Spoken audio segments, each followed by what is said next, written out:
Hello friends. हम पढ़ने वाले हैं चैप्टर नंबर 2 और हमारा टॉपिक है ऑपरेटिंग सिस्टम सर्विसेज।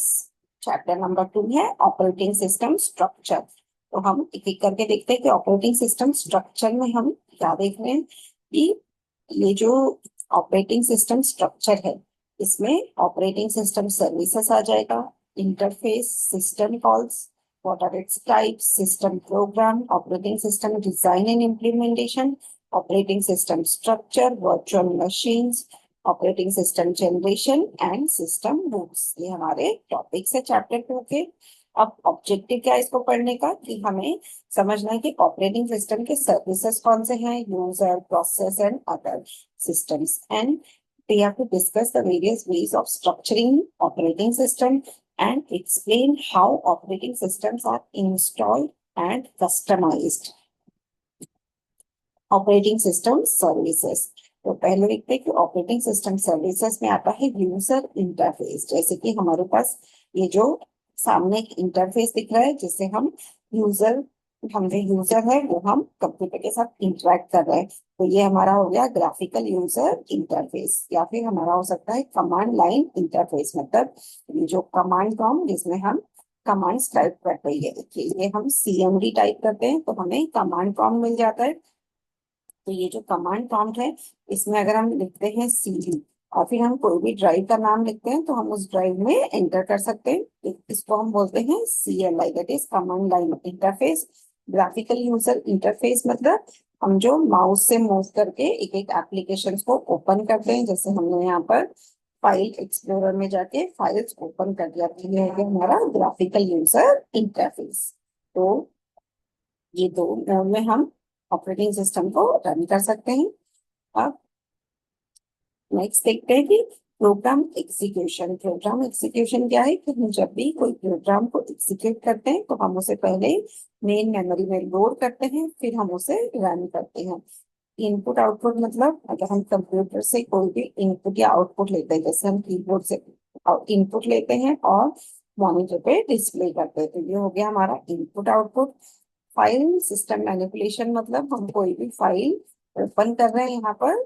जैसे हमने फाइल एक्सप्लोरर में गए और हमने एक फाइल को ओपन किया, जैसे मैंने ये चैप्टर 1 का ये फाइल ओपन किया तो ये हो गया हमारा फाइल एक्सप्लोरर। सो फाइल सिस्टम में हम फाइल को रीड, राइट, क्रिएट, डिलीट ये सब हम कर सकते हैं।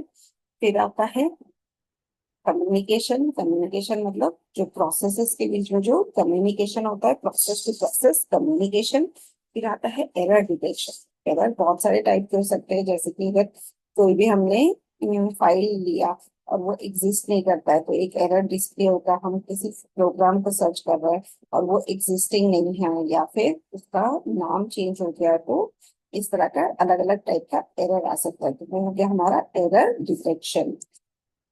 फिर आता है रिसोर्स एलोकेशन।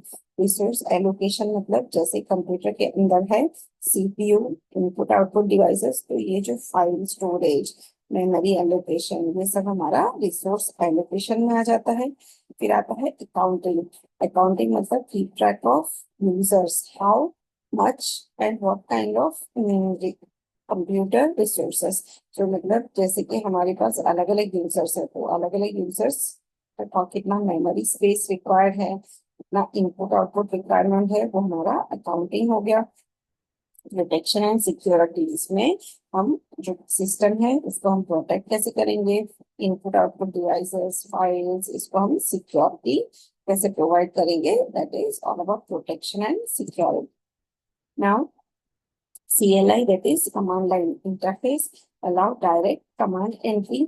ये तो हमने दिखा दिया था। यहाँ पे हम कमांड लाइन में टाइप करके हम कमांड्स डायरेक्टली यहाँ पर एंटर कर सकते हैं। जैसे मैंने यहाँ पे लिखा CD/, तो हम रूट डायरेक्टरी में आ जाएंगे। तो ये मेरा कमांड लाइन इंटरफेस हो गया।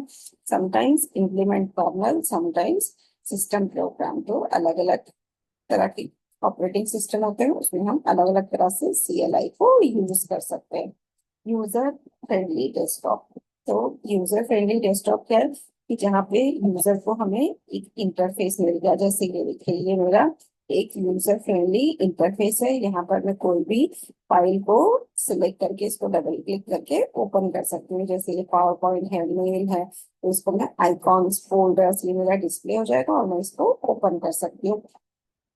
और GUI, यहाँ पर GUI is better than command line interface, because command line में हमें एक्चुअल कमांड्स पता होगा तो ही हम यहाँ पे लिख सकते हैं। अगर मैंने कोई भी एक कमांड लिख दिया, जैसे कुछ FD लिखा, तो ये एरर दिखाएगा, it's not an international command. अब मुझे कोई फाइल ओपन करनी है तो मुझे उसका एग्जैक्ट पाथ या एग्जैक्ट नेम पता होना चाहिए। तो इसके लिए GUI is more comfortable. Then comes system calls. So system calls we will discuss in the next video. Thank you.